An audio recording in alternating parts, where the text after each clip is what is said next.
Notre entreprise du jour, c'est Veracash, une entreprise innovante qui propose une monnaie complémentaire basée sur l'or et les métaux précieux. Bonjour Jean-François Faure, vous êtes président fondateur de Veracash. Bonjour. Alors sur ce plateau, il y a un mois, vous nous parliez déjà de votre levée de fonds à venir via une ICO. Est-ce qu'aujourd'hui vous pouvez nous en dire un peu plus, nous expliquer concrètement de quoi il s'agit? Oui, alors ça y est, on rentre dans le projet, mais c'est quelque chose qui va s'étaler sur de nombreux mois, entre 6 et 9 mois, mais on va dire qu'on lance les premières pierres.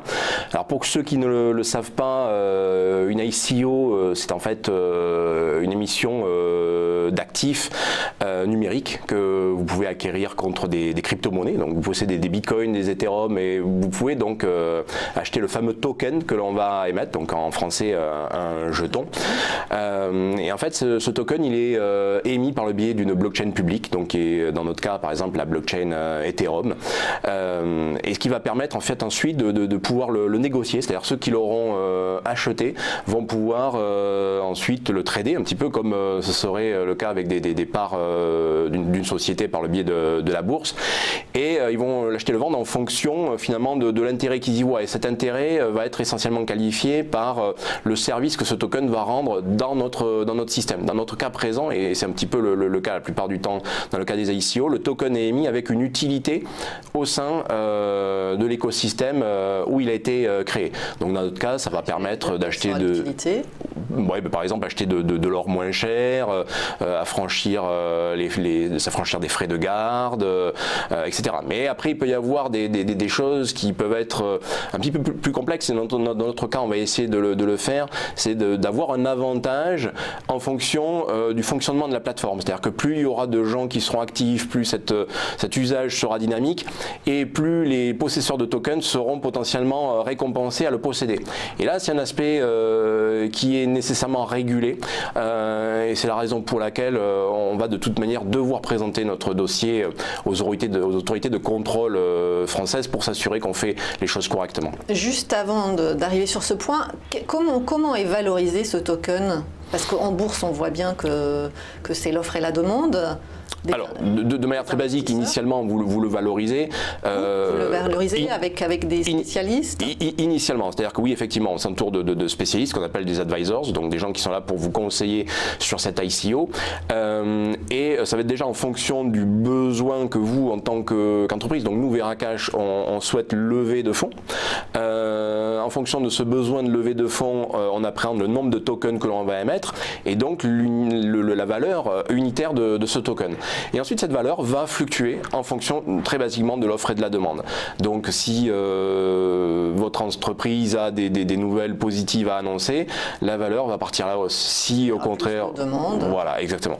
Donc c'est vraiment comme les valeurs boursières. Quelle durée de vie à peu près? La durée de vie de ces tokens, comme pour les actions. Mais le token n'a pas potentiellement de durée de vie limitée. Dans notre cas, pour en entretenir la valeur, ce que l'on va faire, c'est en fonction de certains types d'usages, certains tokens seront en fait détruits, les rendant de plus en plus rares en fonction de l'utilisation. Donc ça, c'est un point intéressant et important pour soutenir justement cette valeur en créant une rareté dessus. Une sorte de rachat d'actions. C'est pas un rachat, enfin oui, on pourrait l'appréhender comme ça. En tout état de cause, le token sur le coup disparaît, et notamment grâce à cette blockchain publique sur laquelle on s'appuie, qui est là pour acter que telle quantité de token a été créée à un instant donné, et qu'ensuite telle personne, telle entité en est le possesseur, et ensuite tel token est détruit parce qu'il est rentré dans tel type d'usage. Et alors vous l'avez évoqué, mais je vais quand même vous poser la question, quel montant espérez-vous lever ainsi, et pour quel projet finalement? Nous aujourd'hui on a fixé ce qu'on appelle un hard cap, donc une valeur maximale autour de 30 millions d'euros en contre-valeur de produits crypto initialement. Et ces 30 millions, imaginons qu'on n'en enlève que 10, il faut déjà rémunérer les fameux advisors, donc les gens qui vous conseillent et qui vous entourent, par exemple le cabinet Haussmann Venture qui nous accompagne sur le montage de l'opération. Mais ensuite, nous, on veut constituer une réserve parce que l'on souhaite obtenir des agréments. Donc en fonction de la quantité de fonds levés, imaginons on lève l'équivalent de 10 millions d'euros, on va essayer de devenir un établissement de paiement, on lève 30, on va essayer de devenir un établissement de crédit. Alors pas nécessairement pour faire de la banque classique, mais tout simplement autour des actifs que l'on a décidé de développer, donc autour des métaux précieux et des crypto-monnaies en tant que corollaire, pouvoir permettre par exemple du crédit, des choses qui sont potentiellement aujourd'hui un petit peu complexes, mais qui peuvent être disponibles ou possibles si vous êtes un établissement de crédit. Donc vous avez parlé tout à l'heure des autorités. L'AMF, le gendarme boursier français, a mis plusieurs fois en garde les investisseurs contre les ICO. L'ICC, le gendarme boursier américain, pareil. Vous ne redoutez pas un petit peu ce climat de défiance pour votre opération?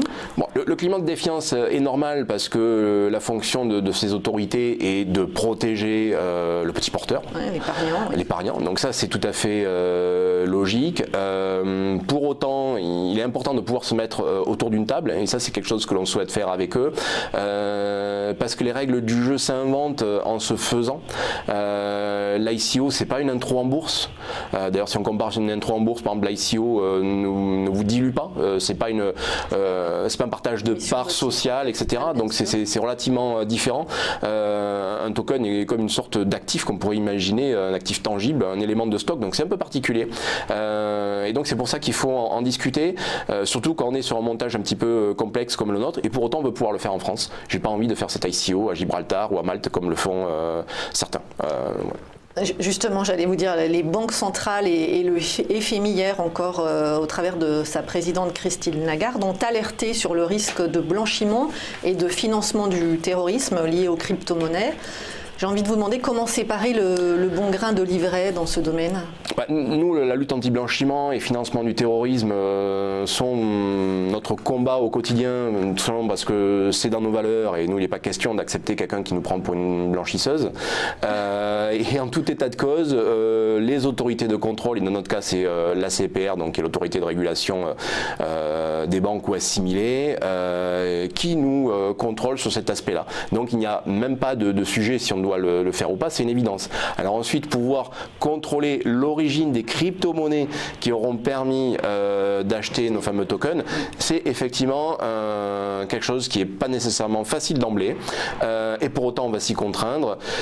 L'idée étant par exemple d'essayer de détecter ceux qui auraient récupéré des bitcoins après les avoir rançonnés dans le cadre d'un piratage informatique et qui voudraient les transformer en tokens grâce à nous pour en fait faire perdre le fil et la traçabilité du méfait qu'ils avaient accompli. Donc ça, clairement, on va mettre tout en œuvre pour éviter ça et aller vers des investisseurs dignes de ce nom. Alors, votre dernier sondage réalisé il y a 15 jours par OpinionWay sur le thème « Les Français et l'or » montre justement que la défiance, elle n'est pas seulement vis-à-vis du Bitcoin, elle est aussi vis-à-vis de l'euro, curieusement. Oui, alors... L'euro, après, il faut moduler ça.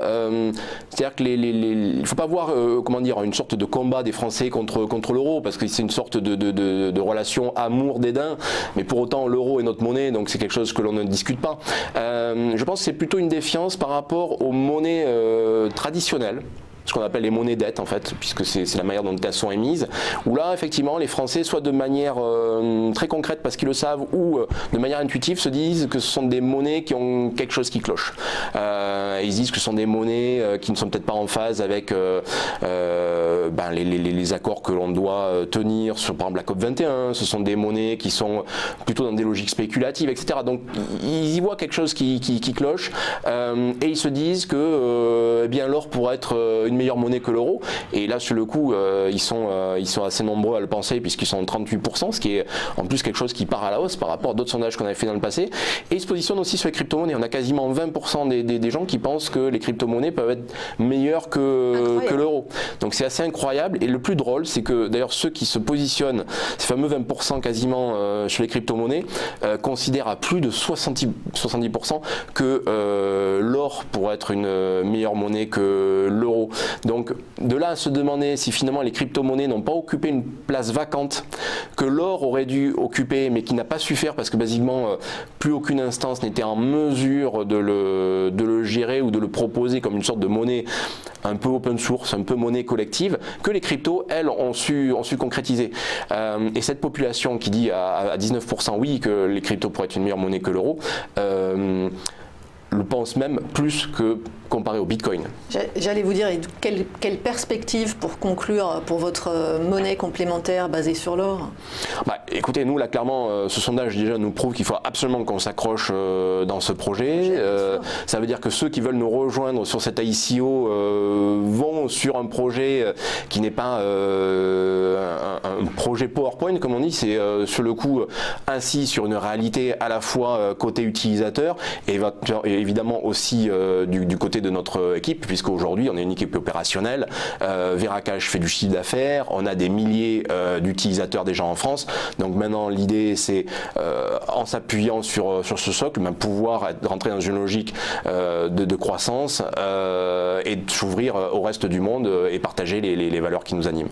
C'est tout ce qu'on vous souhaite. Merci Jean-François Faure, président de Veracash.